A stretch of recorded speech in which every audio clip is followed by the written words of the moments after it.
Hi மக்களே, அனைவருக்கும் இனிய தமிழ் புத்தாண்டு வாழ்த்துக்கள். இந்த தமிழ் புத்தாண்டு இந்த பூ இல்லாமல் எந்த வீட்லேயும் வந்து கொண்டாட மாட்டாங்கன்னு நினைக்கிறேன். இங்கே பெங்களூர் வரைக்கும் ஷாப்ஸில் வந்து ஒரு பேக்கெட் 30 ரூபா அப்படின்னு சொல்லிட்டு கம்மியாக வச்சுருந்தாங்க. ஸோ இது நான் வந்து ரொம்ப கஷ்டப்பட்டு போராடி என் கையாலே வந்து பறிச்சுட்டு வந்திருந்தேன். ஸோ இந்த விஷு தமிழ் புத்தாண்டு ரெண்டுமே சேர்ந்து மோஸ்ட்லி வரும், இல்லை ஒரு நாள் முன்ன பின்ன வரும். இதை வந்து இந்த பூவோட தான் கோலம் போட்டு ஆரம்பிச்சிருந்தேன். ஸோ ரொம்ப ஃபஸ்ட் டைமாக இந்த மாதிரி ஒரு கோலம் ட்ரை பண்ணியிருந்தேன். அதனால சுமாராக தான் இருந்தது. இருந்தாலும் ஓகே, அந்த ஃப்ளவர் வந்து ரொம்ப அழகாக வந்திருந்து. அப்புறம் அது ரொம்ப பிடிச்சது, நேச்சுரலாக இருந்த மாதிரி இருந்து. அப்புறம் மயில் தொகையும் வந்து ரொம்ப நேச்சுரலாக இருந்த மாதிரி இருந்து. ஸோ கையாலே வந்து இது பண்ண எந்த இதுவுமே யூஸ் பண்ணாமல், டூல்ஸ் யூஸ் பண்ணாமல், சரி ஓகே எப்படி உங்கள் நியூ இயர் போச்சு அப்படின்னு சொல்லிட்டு மறக்காமல் கீழே கமெண்ட் பண்ணுங்கள். என்னோடய நியூ இயருக்கு முந்தின நாளே நான் வந்து என்னென்ன வாங்கி வைக்கணுமோ எல்லாமே வந்து அரேஞ்ச் பண்ணி வச்சுட்டு தூங்கிட்டு காலைல எழுந்திரிச்ச உடனே வந்து பார்க்குற மாதிரி. அப்புறம் காலையில் எழுந்திரிச்சு நாங்கள் வந்து கோயிலுக்கு வந்து அபிஷேகம் பார்க்குறதுக்காக காலையிலே சீக்கிரமாக எழுந்திரிச்சு போயிட்டேன். ஸோ கோயிலில் வந்து 7 o'clock கிட்ட அபிஷேகம் ஸ்டார்ட் ஆகிட்டு, ஸோ அந்த டைமுக்கு எழுந்திரிச்சு நான் வந்து கிளம்பி போயிட்டேன். ஸோ அபிஷேகத்தோட கொஞ்சம் இது வந்து கிளிப்பிங்ஸ் எடுக்கும்போது எடுத்துருந்தேன்னா. ஸோ பாருங்கள், இது வந்து சந்தன அபிஷேகம். ஸோ நிறைய அபிஷேகங்கள், இளநீர், தேன், சர்க்கரை, அப்படி வரிசையாக வந்து அவங்க ஒரு ஃபார்மேட்டில் வந்து வரிசையாக அபிஷேகங்கள் நடந்தது. ஃபைனலாக வந்து முருகருக்கு வேலும் மாலையும் கொடுத்து மஞ்சள் குங்குமம்லாம் வச்சுட்டு அதுக்கப்புறம் அலங்காரம்லாம் ஸ்டார்ட் பண்ணிடுவாங்க.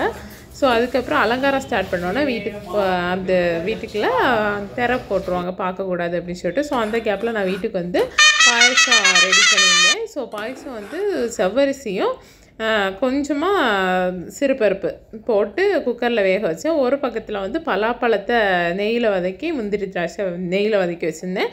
ஸோ இது வந்து பால் ஊற்றி வேக வச்சதுனால ஒயிட் கலரில் இருக்குது. அப்புறம் ஒரு பக்கத்தில் சர்க்கரை பாகு காய்ச்சி வச்சுட்டேன்.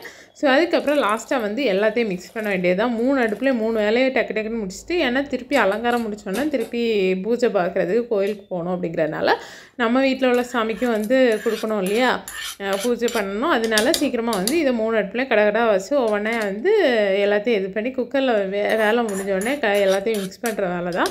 மிக்ஸ் பண்ணி லேசாக கொதிக்க விட்டு இறக்கிட்டேன். லேசாக இந்த மேலே கொதி வரக்கூடாது, அந்த மாதிரி இது பண்ணி இறக்கி வச்சுட்டு பாயசம் ரெடி ஆகிட்டு லாஸ்ட்டாக வந்து ஏலக்காய் தூள் போட்டு இறக்கி வச்சு பாருங்கள், சூப்பராக சக்கை பாயசம். நான் இந்த மாதிரி தான் சிம்பிளாக வச்சுருந்தேன்.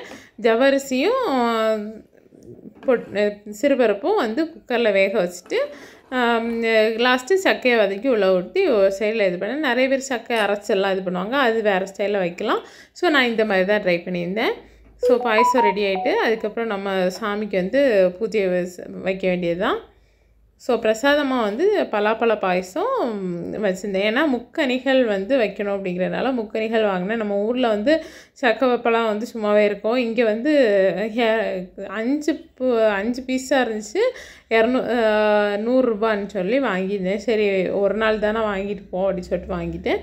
ஸோ இங்கேயே பூஜையெல்லாம் முடிச்சுட்டு நம்ம வந்து திருப்பி கோயிலுக்கு கிளம்பியாச்சு. தீபாவளியெல்லாம் காமிச்சு சாமியெல்லாம் நல்லா கும்பிட்டுட்டு கோயிலுக்கு போயாச்சு. ஸோ கோயிலில் வந்து பூஜை அலங்காரம் வந்து எப்படி இருக்குது அப்படின்னு சொல்லிட்டு பாருங்கள். ஸோ ரொம்ப கிளியராக இருக்குது. ரொம்ப கூட்டம், எவ்வளோ கூட்டம்னு சொல்ல முடியாத அளவுக்கு அவ்வளோ கூட்டம்.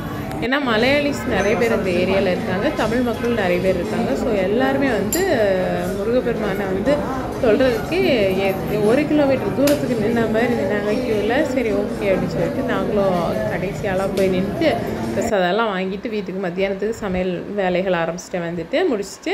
ஸோ அன்றைக்கி வந்து இலை போட்டு சாப்பிட்லாம் அப்படின்னு சொல்லிட்டு எல்லா வகையான பருப்பு, சாம்பார், ரசம், மோர் குழம்பு, காலிஃப்ளவர் ஃப்ரை, அப்புறம் ஏன்னா எதாவது ஃப்ரை இல்லைன்னா கொஞ்சம் வெஜ்ஜில் கொஞ்சம் கஷ்டமாக இருக்கும்ல, அதனால தான். அப்புறம் மாங்காய் ஊறுகாய் எல்லாமே கேரளா ஸ்டைலில் ட்ரெடிஷ்னலாக அந்த மாதிரி வந்து சமைச்சிருந்தேன். ஸோ சமைக்கிறது கொஞ்சம் கஷ்டமான வேலை தான், இருந்தாலும் பரவாயில்ல அப்படின்னு சொல்லிட்டு எல்லாத்தையும் வச்சுட்டேன். ஏன்னா வைக்கிறது பெருசு கிடையாது, காலியாகாது 2 பேருக்கு அப்படிங்கும்போது அதுதான் ஒரு பெரிய விஷயம். அப்புறம் எல்லாம் நல்லபடியாக சாப்பிட்டு முடிச்சுட்டு புத்தாண்டே நல்லபடியாக சிறப்பாக முடிச்சிட்டோம். ஸோ பாருங்கள், இதுதான் எனக்கு வந்து மண்பானைகள் இந்த இது அடுக்கி வைக்கும்போது அது பார்க்குறதுக்கு ரொம்ப அழகாக இருந்துச்சு. அப்புறம் கோயிலேருந்து கேசரி பிரசாதம் இருந்தது. சரி ஓகே இலை பொடிச்சா அதில் வச்சுக்கலாம் அப்படின்னு சொல்லிட்டு அதை எடுத்துகிட்டு வந்துட்டேன்.